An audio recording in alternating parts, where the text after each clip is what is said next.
नमस्कार सर, बहुत स्वागत है आपका। धन्यवाद, नमस्कार, आपके सभी दर्शकों को भी मेरा नमस्कार। स सर बात शुरू करते हैं शाहजहान शेख से। संदेश खली का जो शेख है, जो 55 दिन तक फरार रहा। फरार इसलिए कि ईडी की टीम पर हमला हुआ था। उसके बाद से वो फरार था, उसकी गिरफ्तारी होनी थी। इसी बीच संदेश खली की महिलाओं का रुदन भी देश ने देखा, सुना, दुनिया ने देखा-सुना। इसके बाद शेख के कारनामों का जो संज्ञान लिया गया हाई कोर्ट के द्वारा और फाइनली 29 फरवरी को अरेस्टिंग होती है। और उसके बाद ये मामला क्या बनाया गया कि वेस्ट बंगाल की पुलिस ने कि ईडी पर हमला है, जबकि और भी बहुत सारे रीज़न हैं, महिलाओं के साथ यौन शोषण, राशन घोटाला, तमाम सारी चीज़ें। तो जी, संदेश खली के शेख शाहजहान को वेस्ट बंगाल की पुलिस की कस्टडी से सीबीआई ले तो आई है। अब सबसे बड़ा सवाल ये है कि अब आगे क्या? देखिए आगे क्या है वो तो law will take its own course जैसे कहते हैं कानून के हिसाब से कार्रवाई होगी। पहले थोड़ा-सा ये देख लेना चाहिए कि ये है कौन ये जो शाहजहाँ शेख? ये इसको उस इलाके का बेताज बादशाह माना जाता था और इसने अपने एक रॉबिन हुड जैसी इमेज बना रखी थी। जी, यानी कि ज़मीनों पे कब्ज़ा करना, एक लैंड माफिया की तरह से। उसमें ये लोगों से या तो सीधे-सीधे ले लेते या उनको कन्वर्ट करवा देते जो एग्रीकल्चर लैंड थी उसको फिशरीज़ में और कई ईंटों के भट्ठों की ज़मीनें, यानी इन्होंने अलग-अलग तरीके लगा के लोगों को बहका के, फुसला के, डरा-धमका के उनकी ज़मीनों पे कब्ज़े किए हुए हैं और ये बहुत बड़ी तादाद में इन्होंने ऐसा किया है। एक तो इनका ये बैकग्राउंड है। दूसरा ये है कि ये राजनीतिज्ञों के लिए बड़े काम के रहे हैं क्योंकि इनका इतना दबदबा वहाँ पे है कि ये जिसको चाहें वोट डलवा दें। जिस कैंडिडेट के समर्थन इन्होंने किया वो या तो अनअपोज्ड जीत जाता है वहाँ से या 95% 98% तक के मार्जिन से वो जीतता है। माने उनको लगभग सारे के सारे वोट ये डलवा देता है। इस आदमी के बैकग्राउंड ये भी है कि ये ओरिजिनली बांग्लादेशी है जी, और अवैध तरीके से भारत में आया था 90s में कभी। और आने के बाद इसने पहले तो कहीं एक हेल्पर का काम करता था किसी कंपनी में। उसके बाद में राजनीति के लोगों के संपर्क में आया। पहले जो सीपीआईएम के लोग थे उनके साथ ये जुड़ा और जब उनका पानी उतरने लगा और लगा कि ये ममता बनर्जी की जो टीएमसी है नई फोर्स है तो ये उनके नेताओं से जुड़ गया। उसमें एक वो कोई प्रियो मलिक नाम के हैं जो एक्स मिनिस्टर हैं इनके वेस्ट बंगाल गवर्नमेंट के। वो अभी अरेस्टेड हैं, वो जेल में हैं। तो ये संभव उन तक पहुँच गया और उन्होंने इसकी क्षमता को परख लिया कि इसके मार्फत जो माइनॉरिटी कम्युनिटी है, यानी मुस्लिम्स के वोट तो सारे मिल ही मिल जाएँगे, बाकी तमाम बूथ का मैनेजमेंट कैसे करना है ताकि जो भी आदमी उनके खिलाफ है, वोट डाल ही ना पाए। इलेक्शन से 1 दिन पहले सभी वोटर्स को इनकी तरफ से संदेश चला जाता है कि वोट किसको देना है और अगर कोई और किसी को देने की सोच रहा हो तो घर से बाहर ना निकले।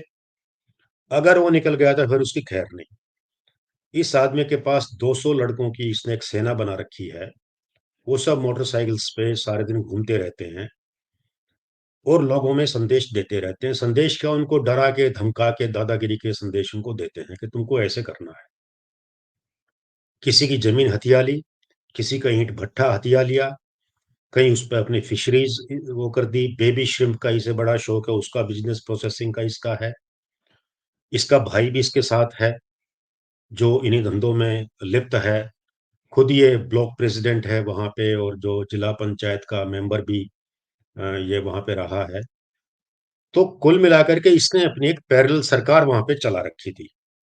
इसकी बाकायदा अदालत लगती थी, दरबार लगता था ये लोगों के फैसले किया करता, जो आपसी उनके झगड़े होते, घर परिवार की बातें होती, उन सब में इसका फैसला फाइनल था। किसी को पुलिस में जाने की ज़रूरत नहीं थी, अगर कोई चला भी गया, तो पुलिस वाले उस पर कार्रवाई करने से पहले शाहजहाँ शेख से पूछते थे कि जनाब ये कंप्लेंट आई है, बताइए इस पे हमें क्या करना है?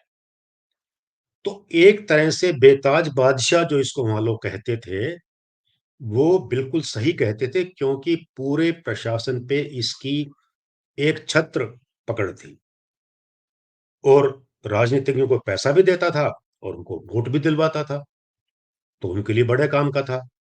राज्य के मंत्री तक से इसके सीधे इतने घनिष्ठ संबंध थे। तो ये वो आदमी है और इसीलिए इतना ज़्यादा मतलब इसका प्रबल वहाँ पे आतंक था। अब देखिए 2019 में जो चुनाव हुए थे वेस्ट बंगाल में, बहुत व्यापक स्तर पे उसमें हिंसा हुई थी, यहाँ भी हुई थी। उसमें बीजेपी के किसी नेता की हत्या हो गई थी। उस हत्या में भी इनका नाम आया था, एफआईआर में इनका नाम था। लेकिन चूँकि इनका दबदबा इतना ज़्यादा है, तो जब वो पुलिस ने चार्जशीट दाखिल की कोर्ट में, उसमें से इनका नाम हटा दिया गया। तो ये इनका दबदबा है, रुतबा है। अब ये जो इलाका है पूरा संदेश खाली, ये जिला 24 परगना में पड़ता है। संदेश खाली कंस्टिट्यूएंसी है, ये 2 हिस्सों में है, संदेश खाली 1 एंड संदेश खाली 2, 2 ब्लॉक्स में है ये।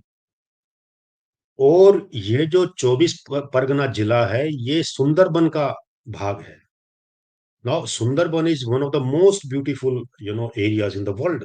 दुनिया हुँ, के हुँ। सब खूबसूरत स्थानों में से है। इसका एक हिस्सा भारत में है, दूसरा हिस्सा बांग्लादेश में है और दोनों जुड़े हुए हैं। बहुत सारे टापू वहां पे बन गए हैं डेल्टा में, जैसा कि होता है, क्योंकि गंगा नदी समुद्र में गिरने से पहले बहुत सारी छोटी छोटी धाराओं में टूट जाती है। बहुत व्यापक, बहुत विशाल ये डेल्टा है उसमें। तो इतने खूबसूरत प्रदेश को इतना बदसूरत बनाने वाले ये डॉन, इनका ये दबदबा वहां पे चला। तभी आपने देखा होगा तस्वीरें और वीडियोस आए, टीवी में भी दिखाया गया कि जब ये फाइनली कोर्ट में इसको लेके गई पुलिस, तो ये वैसे जा रहे थे जैसे ये मंत्री हैं। और पुलिस बिल्कुल, बिल्कुल। वाले ऐसे नहीं ले जा रहे थे किसी अपराधी को ले जा रहे हों, वैसे इनके साथ चल रहे थे जैसे कि ये कोई मंत्री हैं, इतने बड़े कोई आदमी है, उनकी सुरक्षा में ये लोग लगे। तो ये उस आदमी का दबदबा था और वहां भी ये अपना जो है विक्ट्री साइन दिखा रहा था, यानी जैसे कोई बहुत बड़ा किला फतेह करके आए हैं। 55 दिन जो ये गायब रहे, तो सीधी सी बात में उसमें लोकल पुलिस की और वेस्ट बंगाल गवर्नमेंट की पूरी भागीदारी थी, उनकी मिलीभगत थी। वरना यह संभव नहीं है कि कोई अपराधी तत्व, और कोई आश्चर्य नहीं कि कहीं भाग के कहीं और ना गया हो, वहीं कहीं छुपा हुआ हो। इन लोगों के तो सब तरह के ठिकाने रहते हैं। या पुलिस ने कोई सिंसियर कोशिश ही नहीं की हो इसे ढूंढने की, और मीडिया की कंजम्पशन के लिए कह दिया कि साहब वो तो गायब है, मिल नहीं रहा है। लेकिन जब हाई कोर्ट ने फटकार लगाई, हाई कोर्ट ने बड़ा सख्त इस पर रवैया अपनाया, तो ये हाजिर हो गए, पकड़ लिए गए। तो ये स्थिति है। अब आगे का आपने पूछा कि क्या रहेगा, तो देखिए सीबीआई को अब इनकी कस्टडी मिल गई है, वो भी बड़ी मुश्किल से। पहले हाई कोर्ट ने आदेश दिया राज्य की पुलिस को कि आप इसको सीबीआई को हैंडओवर कर दीजिए। उन्होंने नहीं किया। अब वो जाके इनके अधिकारी सीबीआई के बैठे रहे वहां पे, पुलिस हेडक्वार्टर जो इनका है, जी। और प्ली ये लिया कि साहब सरकार ने फैसला किया, यानी उनकी सरकार ने, पश्चिम बंगाल सरकार ने फैसला किया कि हम सुप्रीम कोर्ट जाएंगे। ये बात मंगलवार की शाम की है। तो वो बुधवार को वहां सुप्रीम कोर्ट भी चले गए। सुप्रीम कोर्ट ने इनकी सुनवाई करने से इनकार कर दिया कि कोई आफत नहीं है, आप अपना वहीं जाइए हाई कोर्ट। हाई कोर्ट ने दोबारा आदेश कर दिया कि आप हैंड ओवर करिए। तो अब इनके पास कोई ऑप्शन नहीं बचा। तो इतने बड़े रेजिस्टेंस के बाद, इतने बड़े प्रतिरोध के बावजूद इनको हैंड ओवर तो करना पड़ा है। हाँ, साथ के साथ हाई कोर्ट ने इनको ये अनुमति दे दी, ईडी को, कि वो हाई कोर्ट की अवमानना का केस भी वेस्ट बंगाल की सरकार के खिलाफ दाखिल कर दें।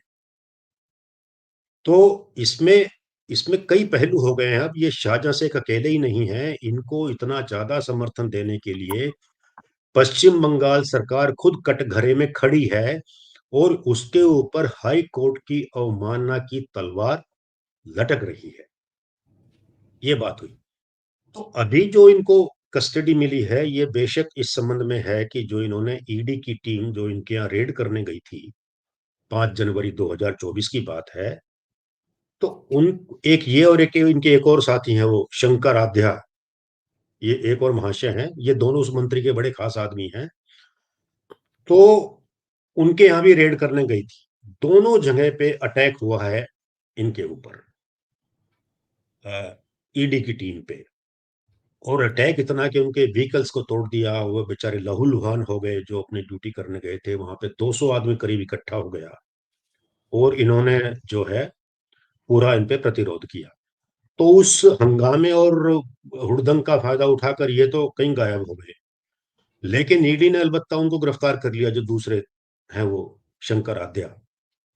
उनको ले जाने के लिए भी इनके गैंग के कुछ महिलाएं भी आगे आकर उन्होंने रोस्ट किया कि हम तो नहीं ले जाने देंगे। गुंडागर्दी की हद ये थी। अब ये तो चलिए, जो सीआरपीएफ के लोग हैं, सेंट्रल पैरामिलिट्री फोर्सेस के लोग हैं, उसमें महिला कांस्टेबल्स भी थी, तो उनकी मदद से वो संभव उनको तो ले गए। अब आपने जिक्र किया कि भाई कि अभी इस संबंध में इनको वो मिली है, लेकिन उसमें याद रखने की बात ये भी है कि राशन घोटाले में ये अभियुक्त हैं। और जो मास्टरमाइंड जिनको कहा जाता है, वो जो मंत्री इनके, मलिक, वो जेल में है। और मलिक ने अपनी पूछताछ में इन्हीं के नाम लिए हैं। तो वो जो राशन घोटाला है, उसमें सीधे सीधे ये संलिप्त हो रहे हैं। ऐसे क्लूज, पक्के सुराग इनके पास हैं जो जांच एजेंसी है। तो वहां से तो बचेंगे कैसे? दूसरे, जो महिलाओं का यौन शोषण, और ये एक आध की बात नहीं है, बड़े व्यापक स्तर पे ये लोग करते रहे हैं, वो भी केस इनके खिलाफ हैं। लैंड ग्रेबिंग के केस भी इनके खिलाफ हैं। तो कस्टडी में आ गया है वन बाय वन, पूरे सिस्टमेटिकली। मुझे लगता है कि सीबीआई हर एक मामले की जांच करेगी, और जो सबूत उनके हाथ में आएंगे इनकी पूछताछ के आधार पे, जो दूसरे लोगों के नाम आएंगे उनसे पकड़ के, उनसे पूछताछ के आधार पे, रेड 6 जगह तो उन्होंने ऑलरेडी कर दी है, इनकी कुछ संपत्ति भी सुना है कि अटैच की है। इस आधार पे जो भी प्रमाण उनको मिलेंगे, तो इनको सभी अपने कुकर्मों का सामना तो करना पड़ेगा कोर्ट में। आगे की स्थिति है, हाँ, काम सारा होगा जो कानून की प्रक्रिया है, उसके उल्लंघन में कुछ नहीं। आपने सर बहुत बड़ी बात कही है कि ये उस इलाके का बेताज बादशाह था और इसको मतलब सीबीआई को कस्टडी में देने में ही पसीने छूट गए। दोबारा कोर्ट को इंटरवीन करना पड़ा। इट मीन्स मतलब ममता का इतना बड़ा हाथ उनके ऊपर।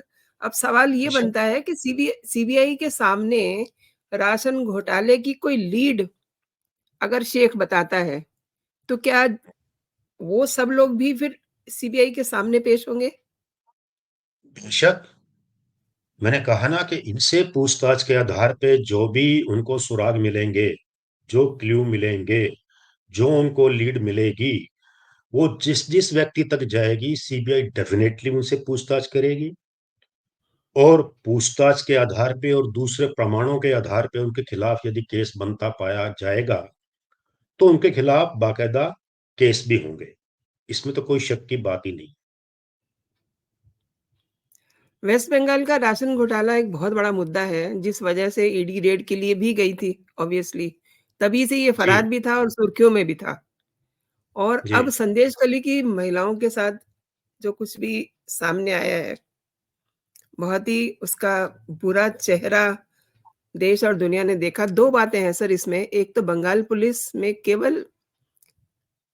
ने केवल ईडी के हमले में इनको गिरफ्तार किया है, यानी कि उनका अपराध बताया। लेकिन मामला तो संदेश खली का भी है ना, और इससे पहले इनके 2 साथी ऑलरेडी गिरफ्तार भी हैं।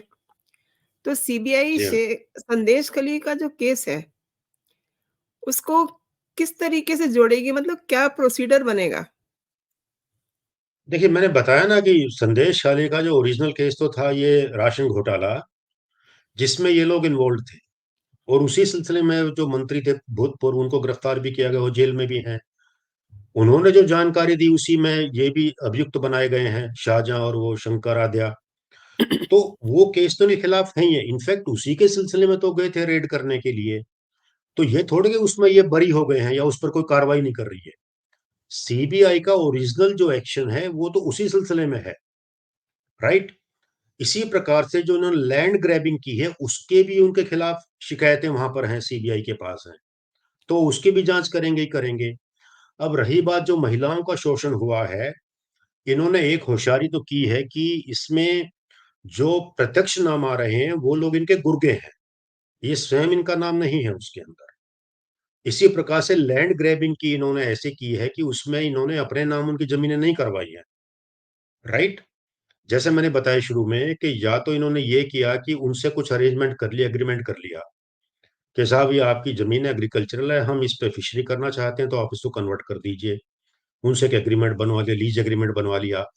जो पैसे इनको देने थे लीज एग्रीमेंट के तहत ये फिशरी का काम करने के लिए, वो उन्होंने कभी दिए नहीं। तो ये मामले हैं। तो इन्होंने भिन्न भिन्न तरीके अपनाए हैं जिसमें सीधे सीधे इनकी जो लिप्तता है, इन्होंने जमीनें अपने नाम नहीं करवाई हैं।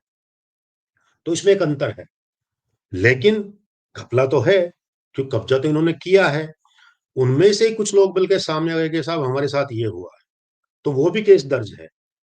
अब सीधा इनका नाम न सही, जो इनके गुर्गे हैं, जब वो शिकंजे में आएंगे, कुछ तो आ गए हैं ऑलरेडी, तो वो फिर सारा का सारा अपने सर पे क्यों लेंगे। वो नाम लेंगे तो निश्चित रूप से फिर ये भी उसमें अक्यूज हो जाएंगे लैंड ग्रैबिंग में।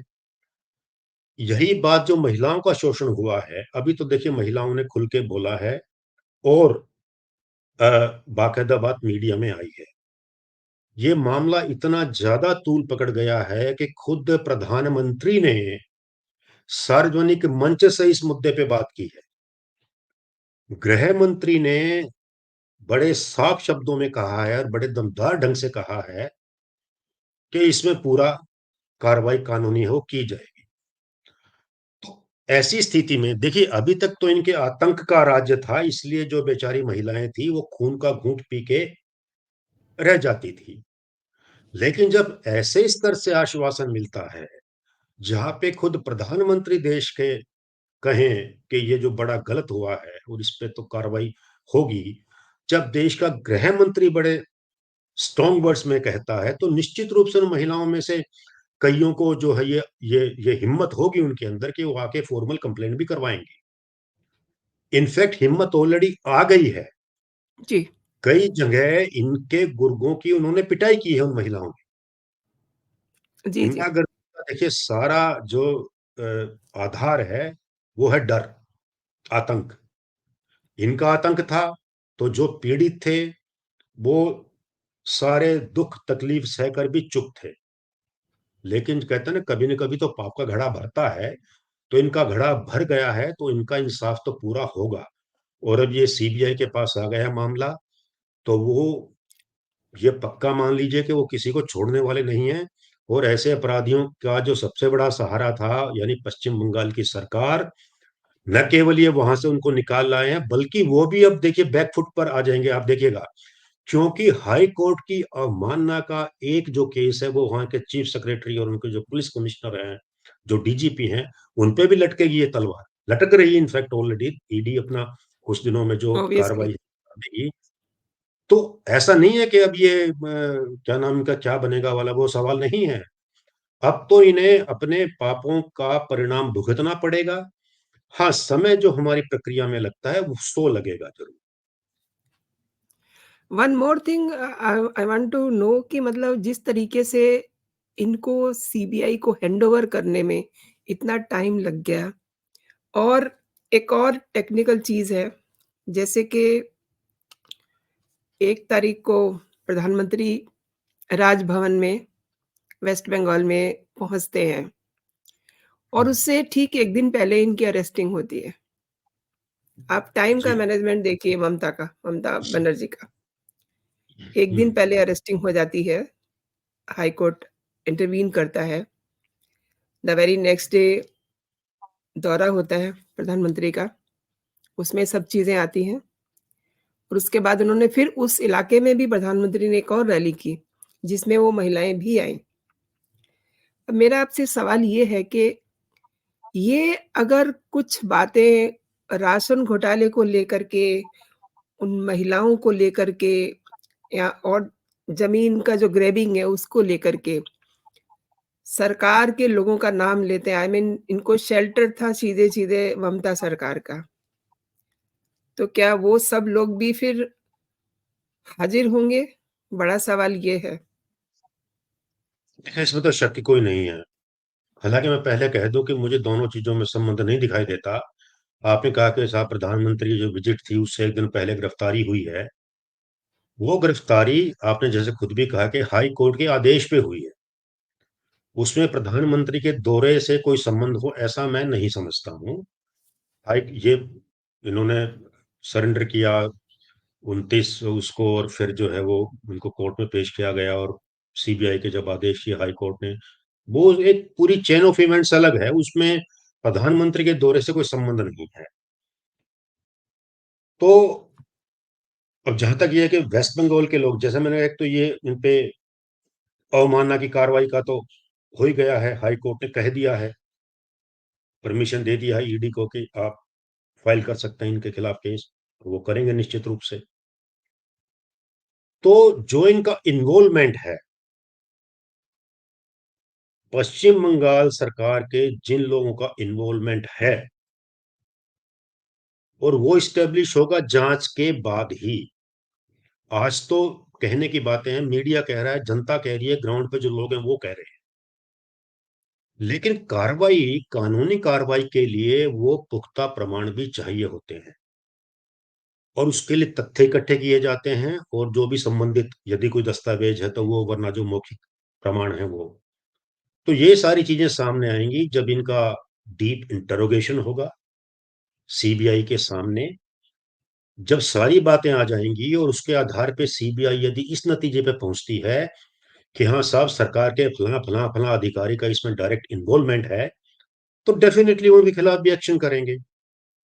और जहां तक ममता सरकार का सवाल है, आपको याद होगा इनके वो कलकत्ता के जो पुलिस कमिश्नर होते थे उनके खिलाफ भी सीबीआई का मामला था, वो लोग भी वहां गए थे।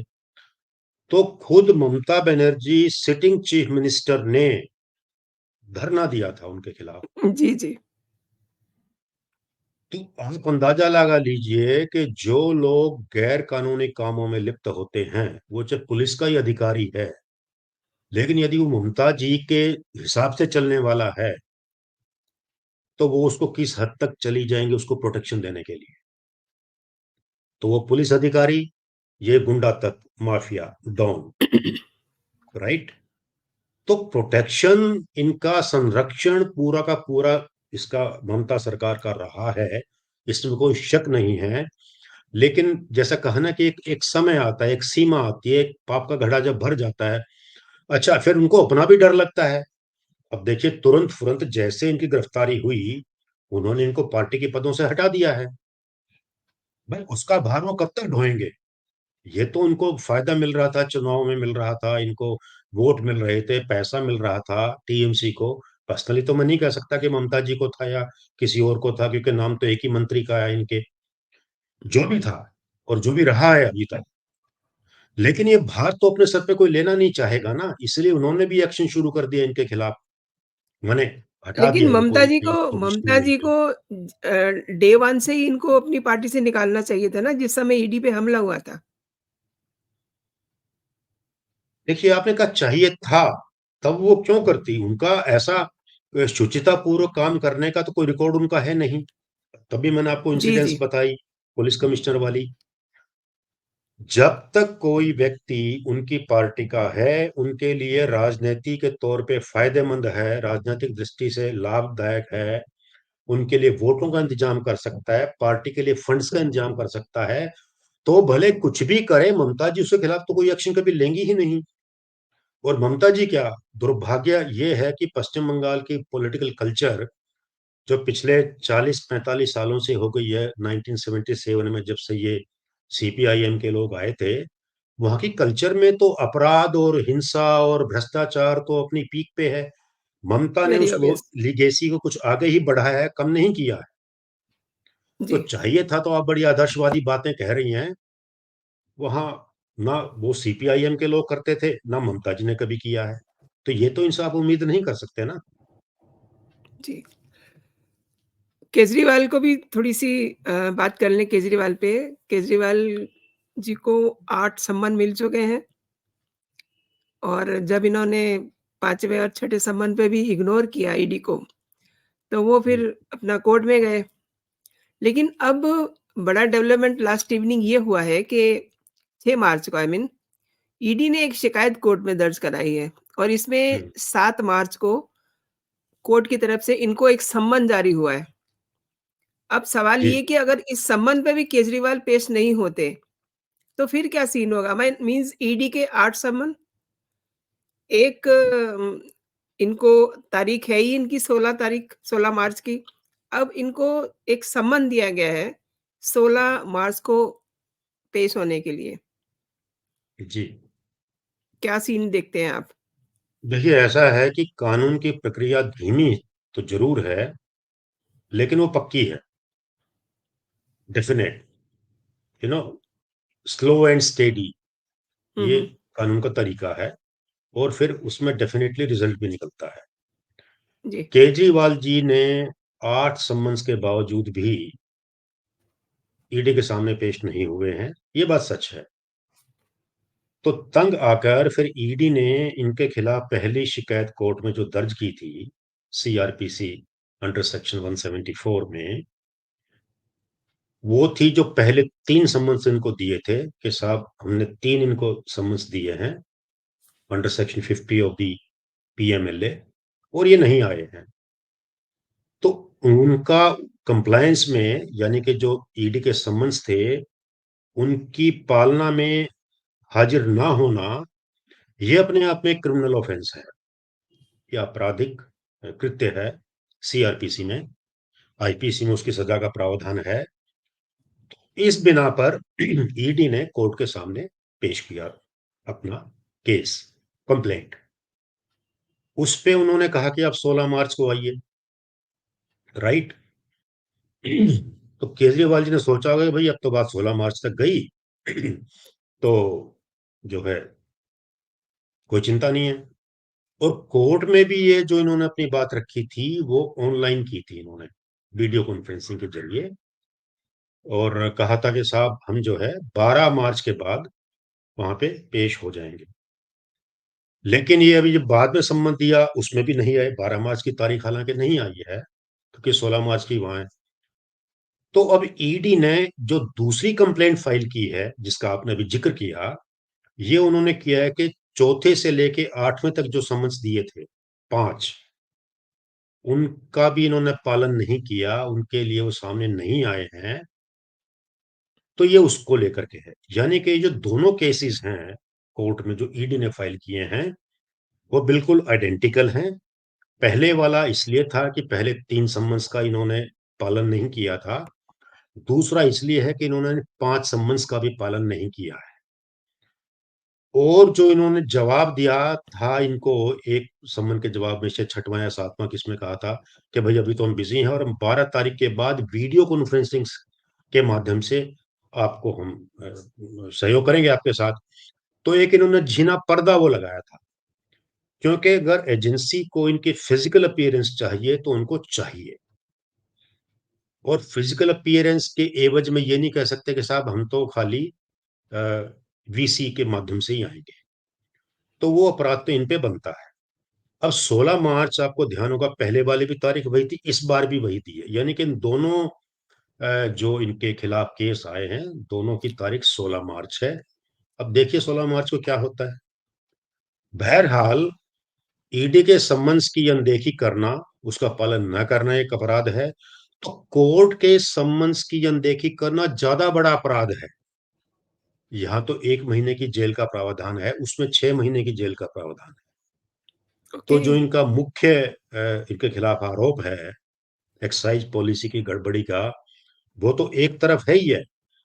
ये अपनी इन गतिविधियों से, ईडी से भागने के क्रम में, ये नए प्रकार के जो ऑफेंस उनके भी अपराधी बन रहे हैं। बहुत बड़ी बात कही है आपने, लेकिन एक चीज़ मैं जानना चाह रही हूँ, आपने आपको काफ़ी अनुभव है, ये जो अब डेट आ रही है, तब तक इलेक्शन जी, का कोड ऑफ कंडक्ट भी लग जाएगा।